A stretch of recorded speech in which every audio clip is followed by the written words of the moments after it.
ఆమె ఇటీవల తెలంగాణ నుండి సొంత రాష్ట్రానికి వచ్చిన ఐఏఎస్ అధికారిని. వచ్చి రావడంతోనే సొంత రాష్ట్రంలో కీలక బాధ్యతలు అప్పగించింది ప్రభుత్వం. చిన్న వయస్సులోనే కీలక పదవిని చేపట్టిన ఐఏఎస్. ఇంతకు ఆమె ఎవరో ఈ పాటికి మీకు అర్థమయ్యే ఉంటుంది. ఆమె ఐఏఎస్ అధికారి ఆమ్రపాలి. ఆంధ్రప్రదేశ్ రాష్ట్ర పర్యాటక అభివృద్ధి సంస్థ వైస్ చైర్మన్గా నియమించింది రాష్ట్ర ప్రభుత్వం. ఇక పర్యాటక రంగాన్ని ఆమె పరుగులు పెట్టిస్తారా? సొంత రాష్ట్రంలో తన సామర్థ్యాన్ని నిరూపించుకుంటారా? ఈ స్టోరీలో చూద్దాం.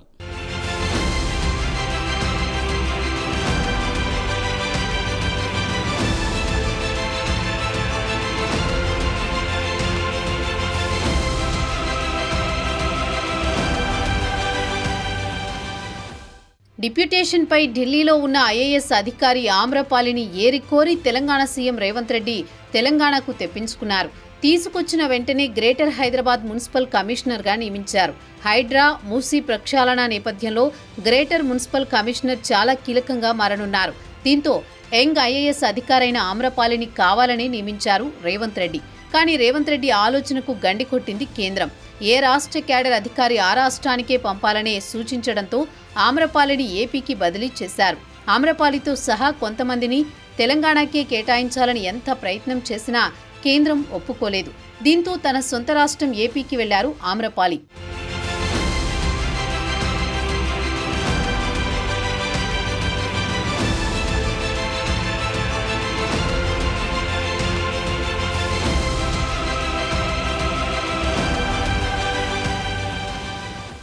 ఆంధ్రప్రదేశ్ రాష్ట్ర పర్యాటక అభివృద్ధి సంస్థ వైస్ చైర్మన్, మేనేజింగ్ డైరెక్టర్గా బాధ్యతలు స్వీకరించారు ఆమ్రపాలి కాటా.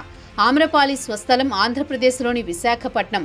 ఆమ్రపాలి తండ్రి అయిన వెంకటరెడ్డి ఆంధ్ర విశ్వవిద్యాలయంలో ఆర్థిక శాస్త్ర ఆచార్యులుగా పనిచేశారు. ఆమ్రపాలి ప్రాథమిక విద్యాభ్యాసం విశాఖలో జరిగింది. ఆ తర్వాత చెన్నైలోని ఐఐటి, మద్రాసు నుంచి ఇంజనీరింగ్లో పట్టభద్రులయ్యారు. తదుపరి ఐఐఎం బెంగళూరు నుంచి మాస్టర్స్ ఇన్ బిజినెస్ అడ్మినిస్ట్రేషన్లో పట్టాను సంపాదించారు. ఆమ్రపాలి 2010 సంవత్సరపు బ్యాచ్ ఐఏఎస్ అధికారి.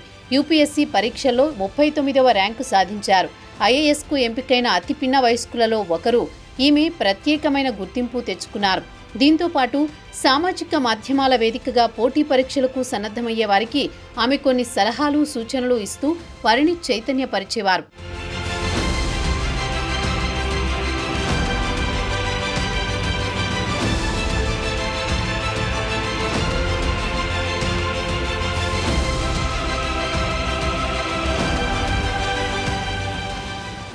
గతంలో ఉమ్మడి రాష్ట్రంలో విడిపోయిన తర్వాత కూడా తెలంగాణలో వివిధ జిల్లాల్లో ఆమె బాధ్యతలు నిర్వర్తించారు. వరంగల్ జిల్లా కలెక్టర్గా ఉన్నప్పుడు ఆమ్రపాలి పేరు బాగా పాపులర్ అయింది.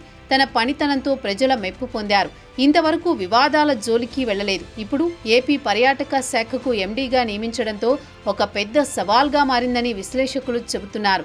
సాధారణంగా సీనియర్ ఐఏఎస్ అధికారులనే సంస్థలకు ఎండీ, వైస్ చైర్మన్లుగా నియమిస్తారు. కానీ చిన్న వయసులోని ఆమ్రపాలికి పదవి దక్కింది. దీంతో పర్యాటక రంగాన్ని ఏ విధంగా అభివృద్ధి చేయనుందోనని చర్చ జరుగుతోంది. చూడాలి మరి ముందు ముందు ఆమ్రపాలి పనితనం ఎలా ఉంటుందో.